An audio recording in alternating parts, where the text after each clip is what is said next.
Hello guys, welcome to go study 24/7।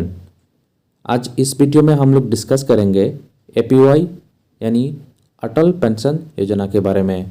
Atal pension योजना एक government pension scheme है और हम लोग इस चैनल पे गवर्नमेंट स्कीम्स के बारे में वीडियो क्लास अपलोड करना स्टार्ट कर दिया है। आप अभी भी हमारे चैनल को सब्सक्राइब नहीं किया तो जल्दी सब्सक्राइब कीजिए और वीडियो को लाइक भी कीजिए। तो चलिए देखते हैं अटल पेंशन योजना का कुछ इंपॉर्टेंट वन लाइनर्स है जहाँ से एग्जाम में रिपीटेडली कुछ क्वेश्चंस आ रहा है। गवर्नमेंट ऑफ इंडिया ने 2015-16 बजट में पहली बार अटल पेंशन योजना को अनाउंस किया था, तो ये एक पॉइंट है, आपको याद रखना है। और इसको लॉन्च कब किया था? 9 मई 2015 इन कलकत्ता बाय प्राइम मिनिस्टर। ये पॉइंट 2 है, ये 2 पॉइंट आपको याद रखना है। नेक्स्ट देखते हैं अटल पेंशन योजना का ऑब्जेक्टिव क्या है। Objective is to provide pension for individuals in unorganised sector. APY is administered by PFRDA.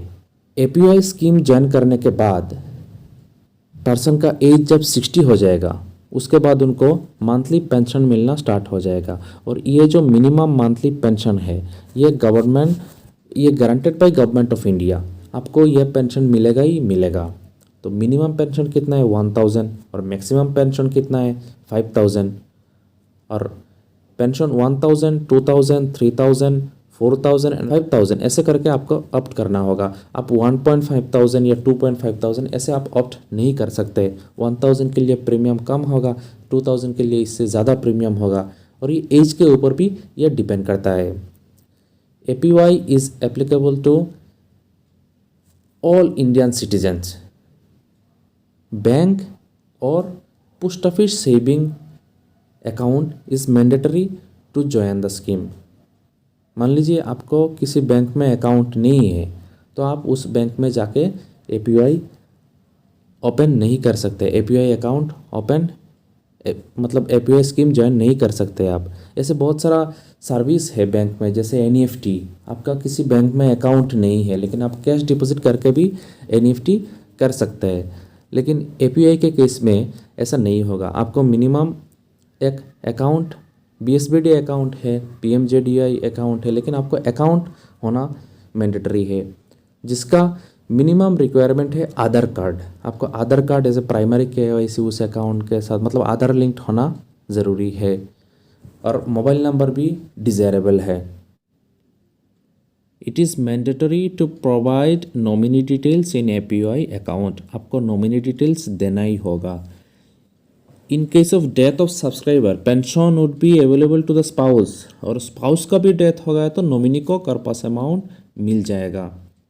60 years से पहले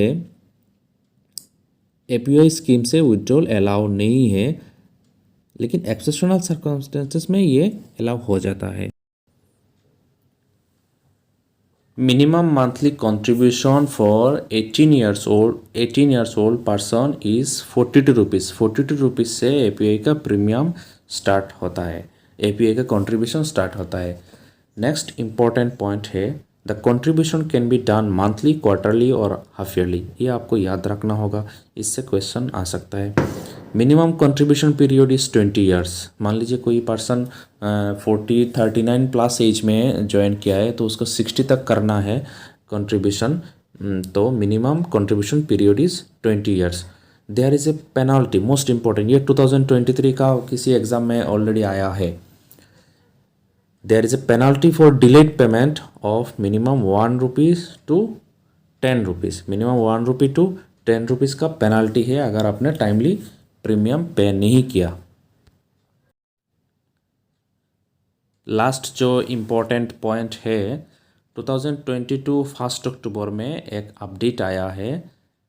इसके बाद टैक्स पेयर जो पर्सन्स है वो लोग एपीवाई स्कीम ज्वाइन नहीं कर सकते हैं। इससे पहले क्या होता था, जो tax payer non tax payer सब लोग एपीवाई स्कीम ज्वाइन कर सकते थे, लेकिन अभी मतलब 1 अक्टूबर 2022 के बाद tax payer APY scheme join नहीं कर सकते थे। आपको ये पॉइंट याद रखना है, क्वेश्चन आ सकते हैं इस पॉइंट से।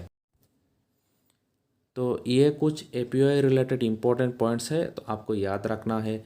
और गवर्नमेंट स्कीम्स, कोई भी गवर्नमेंट स्कीम कॉम्पिटिटिव एग्ज़ाम के लिए बहुत ही इम्पोर्टेंट है। आप हमारे चैनल को सब्सक्राइब कीजिए। गवर्नमेंट स्कीम्स के बारे में और भी वीडियो क्लास रिसेंटली अपलोड होगा। मैं बहुत एनालाइज करके 2-3 दिन टाइम लगा के सारे एग्ज़ाम पॉइंट ऑफ व्यू से एक एक वीडियो आप लोगों के लिए अपलोड करता हूँ। धन्यवाद।